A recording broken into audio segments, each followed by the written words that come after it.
Alright, let's go! For today's video, gagawa tayo ng ata-ata or kilawin na baka with first class papait at first class na karne ng baka. Hilaw natin nakakainin to mga kapulutan. Kaya kung sensitive ka sa mga ganitong klaseng pagkain ay huwag mo nang ituloy panoorin. Alright.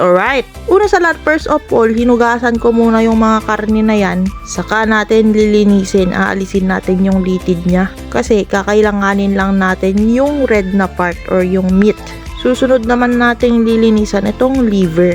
Aalisin natin yung flat na sheet dyan sa gilid. Ewan ko kung bakit inaalis to, pero yung pinapanood ko kasi inaalis talaga nila ito. Pero sa akin, okay lang naman kahit meron yan. Alright.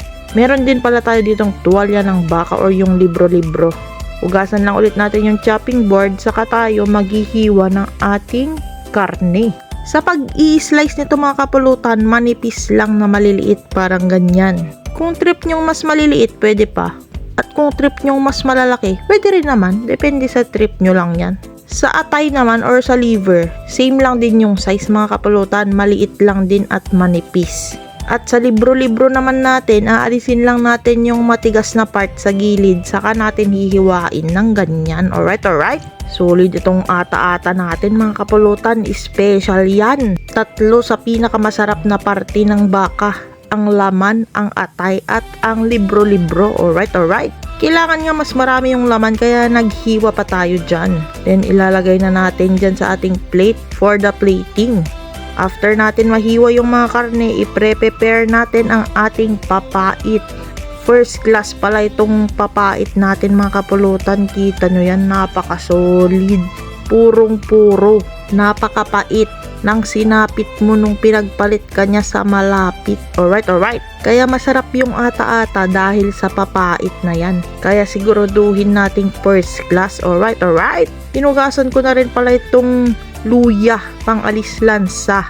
Saka natin hiniwa ng ganyan kaliliit. Hindi rin mawawala ang sibuyas na pampaimas. Ganyan lang din kalalaki. At sili na red na pampaalmoranas. Alright. Hinalo na rin natin sa ating karne ng baka. Tinap ko lang dyan, then pinakuluan ko na rin itong papait at sinagat. Titimplahan naman natin ito ng asin, calamansi juice, at ang main ingredient na papait. Sabi ng iba, takki-takki daw to, pero grabe namang takki to, napakasarap. Linagay ko na lahat para sigurado yung pait niya sumipa. Konting suka rin, saka natin hahaluin. Yan boy, grabe, nanlalaway ka na ba? Kasi habang ine-edit ko to, nanlalaway ulit ako. Parang gusto kong mamalengke ulit ng maagang maaga para makakain lang ng fresh na ata-ata. Pinisit ko pa yung sili niya, no? Grabe, napakasarap. Yan na, titikman na nga ni pulutan ng ina mo.